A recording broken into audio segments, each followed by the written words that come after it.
د جاهلیت په زمانه کې به مشرکین مکه هغوی د بیت الله شریف نه بربند طوافونه کول او دا به یو ادب ګڼو چې جامې به ایستلې ځکه دوی به دا خبره کوله چې په دې جامو کې مونږ ګناهونه کړي دي نو دا د ګناهونو ډکې جامې دي دا مونږ د بیت الله نه نشو تولی او قریش چې کوم نو دا مستثنا و د دې عمل نه نو هغوی به خلکو له جامې ورکولې خو د ټولې دنیا خلکو د جامې پوره کول دا د هغوی د وس کار نو ټولو خلکو ته به هغوی جامې نشوي پوره کولی د دې وجې نه به خلکو د جاهلیت په زمانه کې د بیت الله نه طواف کو او یو رواج دا په ایام حج کې به بالکل څه نه خوړل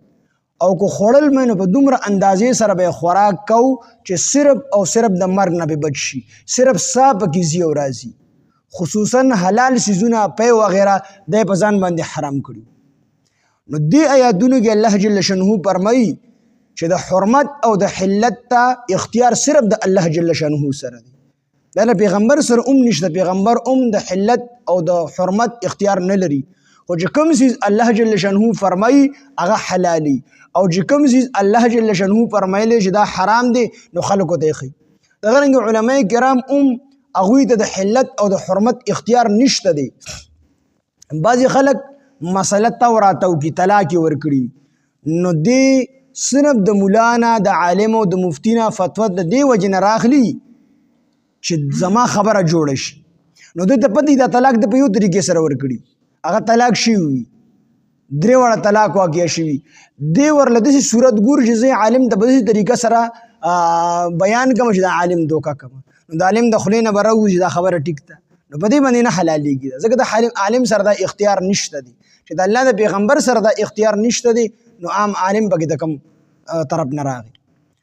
انور شاه کشمیری رحمه الله ته خلکو د سود ډېر صفتونه وکړل او ډېر جوازونه وړاندې کړل او ډېرې خبرې داسې تیر و بیر کړل چې دې دوکه کړو چې دې د سود فتوا راکړي انور شاه کشمیری رحمه الله ته فرمایل ورته وی داسې کار دی زما د سټ نه د جهنم پول سله جوړوئ چې زما په سټ باندې خپه کېدی جهنم ته ودانګئ جهنم ته خو به داسې هسې دانګئ خو زما سټ سره د جهنم دپاره پول جوړوئ دقسې ورته ورودانګئ که نه مطلب یې دا و چې تاسو ما باندې ولې دا خبره کوئ چې دا سود حلال دی لا یعوذ بالله یا دا صورت ته سود حلال دی نو که زه ووایم نو زه به هم جهنم ته لاړ شم تاسو به هم لاړ شئ نو ما ولې جهنم ته لاړه کوئ خو ځان له پخپله ورته ورودانګئ که نه نو د ملا او د عالم او د مفتي په خوله باندې یو څیز نه حرامېږي نه حلالېږي البته تپوس موږ د دې دپاره کوو چې کوم څیز الله حرام کړ دی قرآن مجید کې یا په احادیثو مبارکو کې د هغې د حرمت ذکر راغلی دی نو هغه موږ د عالم وښي چې دا څیز حلال دی او دا څیز حرام دی ویښي راته هغه ته دا اختیار نشته دی نو دلته الله جل شانه فرمایي چې ما خو په ایام حج کې خوراک دا نه دی حرام کړی ما خو تاسو چې کوم څیزونه په ځان باندې په زور حرام کړي دي نو دا حلال څیزونه دي تاسو حرام کړي دي نو دا ما نه دي حرام کړی جوړې دي دا زینت دی د انسان او دا الله د انسان د زینت او ښایست لپاره ورکړي دي کپړې چې د ښکلې کپړې واغوندي او دویم خوراک او څښاک دی چې د ښکلې خوراک او څښاک وکړي نو په دې کې څه ممانعت نشته دی ښکلې کپړه واغوندي نو په دې کې څه ممانعت نشته دی یو کس ته الله وسعت ورکړی دی مالداري ورکړې ده نو دی به داسې نه کوي چې دله الله ښه وس ورکړی دی او د هغې باوجود دې ښکلې کپړه نه الي ځان له دې ښکلې کپړه نه الي وي زه غریبي کومه نه دا دې د الله نه شکري کوي د ده وس شته دی د ده وس شته دی الله والا وس ورکړی دی دې په کیندړو کې ګرځي دا دې د الله د نعمت نه شکري کوي او دله الله وس ورکړی دی او دې ښکلې کپړه اغوستي چې ښکلې کپړه دې ځان له والي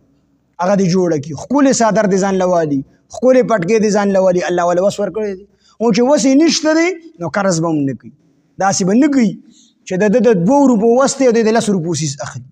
نه الله والا د 2 روپو وس ورکړی دی ځکه 2 روپو دی واغوندي د دغه 2 روپو دی اخلي نو د دې څه ممانعت نشته چې الله چاله وس ورکړی دی نو دی به زړې ګیندړې اغوندي رسول الله صلی الله علیه وسلم یو پیرا د 1000 درهم صادر اغوستلی امام مالک رحمه الله تعالی د یو لوی امام تیر شوی دی او د به روزانه یو جوړه اغوستله یعنی 360 جوړې به د په کال کې اغوستلې نو چې یو ورځ به یې واغوستله نو هغه به خیراتي ورکړه طالبانو له به یې ورکړه دا واغونده صرف یو ورځ به د جوړه اغوستله بل ورځ به یې نوې جوړه بیا اغوستله. البته حضرت عمر رضی الله عنه بارک راځي چې هغه په جامو کې پیوندونه لګولي نو یو خدا چې حضرت عمر رضی الله عنه چې کوم مال هغه د بادشاه خلیفہ نو یوې د دې وجې نه چې کوم څیز به راتلو هغه په غریبانو باندې تقسیمو نو دومره څیز به نه پاتې کېدو چې هغه په ځان له جامې او کپړې اغوستې وي. او دویم دا چې هغه به د غریبۍ دا کپړې د دې وجې نه اغوستلې چې په معاشره کې هر قسمه خلک او د بادشاه سره د هر قسمه خلکو معامله راځي نو چې په خلکو باندې روب نه پریوزي نو هغه به زړې ټاکای او دغه رنګې څوارلس پیوندونه دا په جامو کې لګولي. نو د دې وجې نه چې دا ممانعت راغلی دی نبي اسلام په خپله ګرانه جوړه اغوستې ده ښکلې څادرې په سر کړل قیمتي نو خوشاله الله وس ورکړي وي نو دا د الله د نعمت قدر کول دي چې سړی د الله نعمت ښکاره کړي چې په ما الله نعمت کړی دی. البته د دوو خبرو خیال پکې ضروری دی یو دا چې د ریا او د ښودنې دپاره نه وي او دویم دا چې د فخر او د غرور او د تکبر دپاره نه وي. د الله د نعمت په طور باندې استعمالول دا جایز دي. نو جامه کپړه دغه رنګ پاک رزق حلال او طیب رزق دا د الله نعمت دی دا د الله پاکو نعمت دی او دا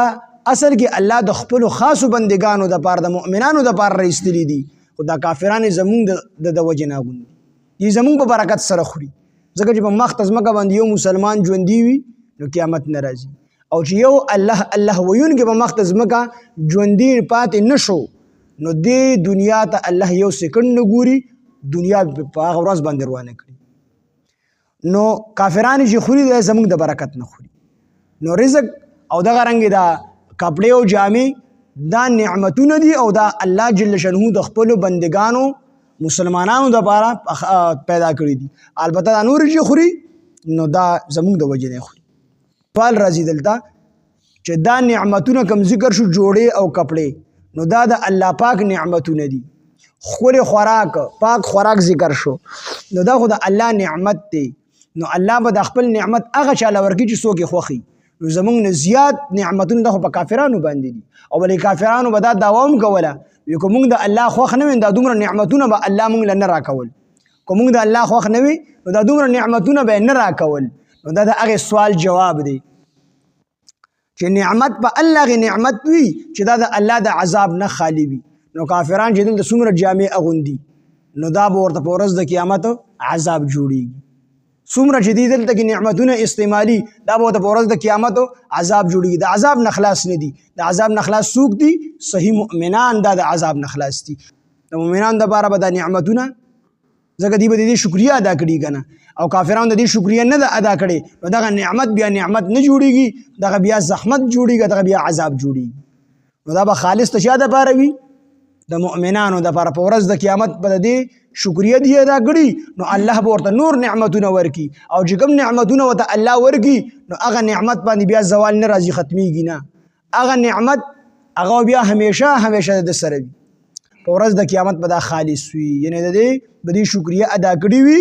دې بدل کې به ورته الله نور نعمتونه ورکوي او کوم نعمتونه چې ورته الله ورکي نو هغه نعمتونه به همیشه همیشه دپاره وي په هغې به زوال نه راځي هغې سره مصیبت او پریشانی نه راځي هیڅ قسمه تکلیف په انسان ته بیا په جنت کې نه راځي.